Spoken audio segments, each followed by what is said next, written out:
Have you ever wondered where the chicken you eat comes from? The obvious answer is from eggs, but not just any eggs. These eggs are different than the ones you buy in the store because they come from a different type of chicken. So where do these eggs come from? There is a little-known segment of the poultry industry that raises the parents of chickens we eat, known as broiler breeders. The name is fairly self-explanatory. The chickens are bred to produce broilers, the term for chickens grown for chicken meat products. The product from broiler breeder operations is fertile eggs. Commercial hatcheries receive the eggs, which are then incubated and hatched to produce broiler chicks. These broiler chicks are raised on commercial broiler farms for the meat market. Let's take a closer look at the details. In order to meet consumer demand for a steady supply of chicken meat products, chickens have been carefully bred and selected for improved feed efficiency, growth rate, and breast yield. Only the best of the best are used as parents of future generations of chickens, because one breeding pair can affect approximately 40,000 broilers. Broilers have 4 grandparents, shown here as A, B, C, and D. Lines A and B are crossed to make an AB male broiler breeder. Lines C and D are crossed to make a CD female broiler breeder. The ABCD offspring are broilers.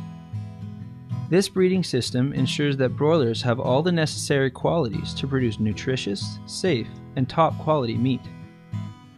The Canadian poultry industry is committed to producing chicken products that meet the highest standards for food safety and quality through biosecurity measures.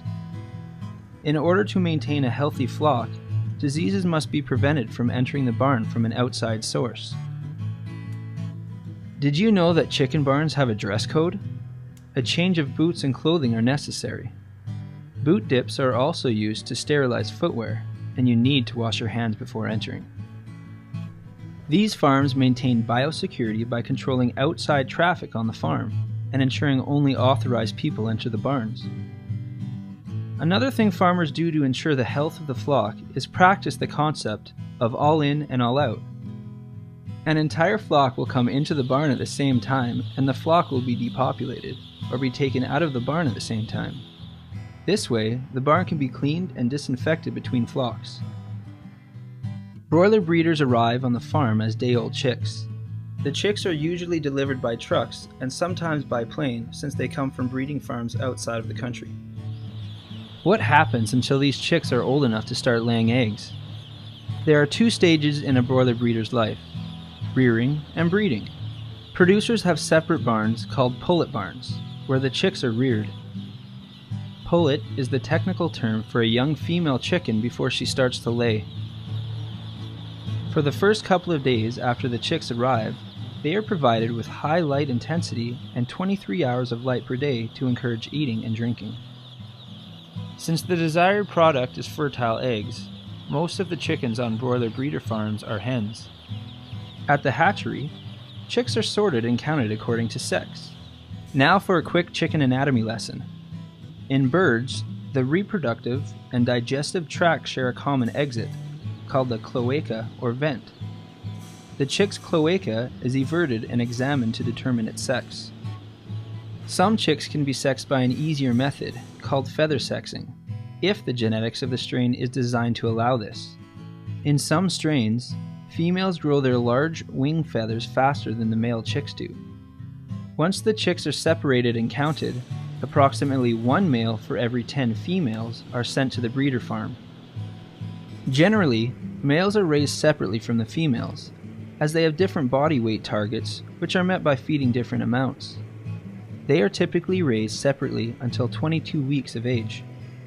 After those first few days, light intensity is reduced to limit bird activity. Breeder chicks are typically fed as much food as they want for the first 3 to 4 weeks, or until they have reached a particular target body weight. Their diet consists of cereal grains, a protein source, and supplemented vitamins and minerals.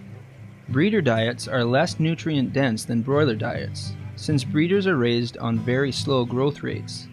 This rate does not make the growth rate potential of broilers. Fresh, clean water is provided in nipple drinker systems.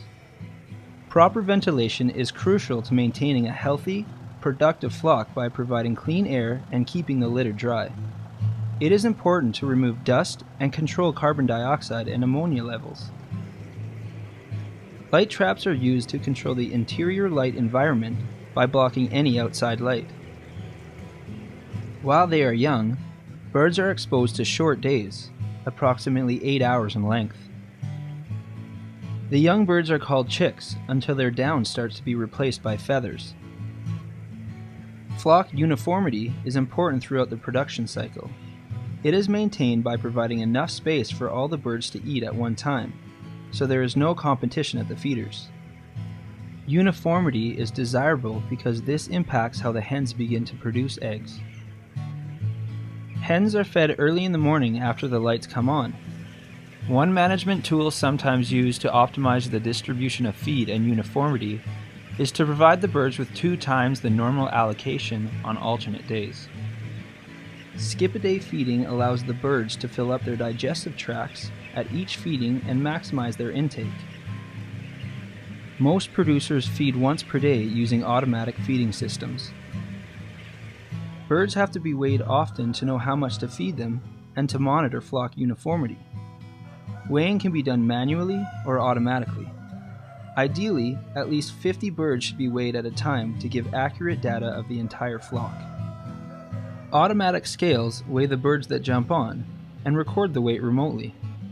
These scales are good tools for observing small changes in growth among the flock. Specific amounts of feed are provided to ensure the birds are maintaining a certain growth rate.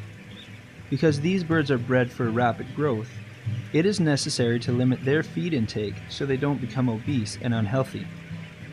Their feed is in a mash form so that it is palatable to the birds, encouraging them to eat their allotted amount of feed.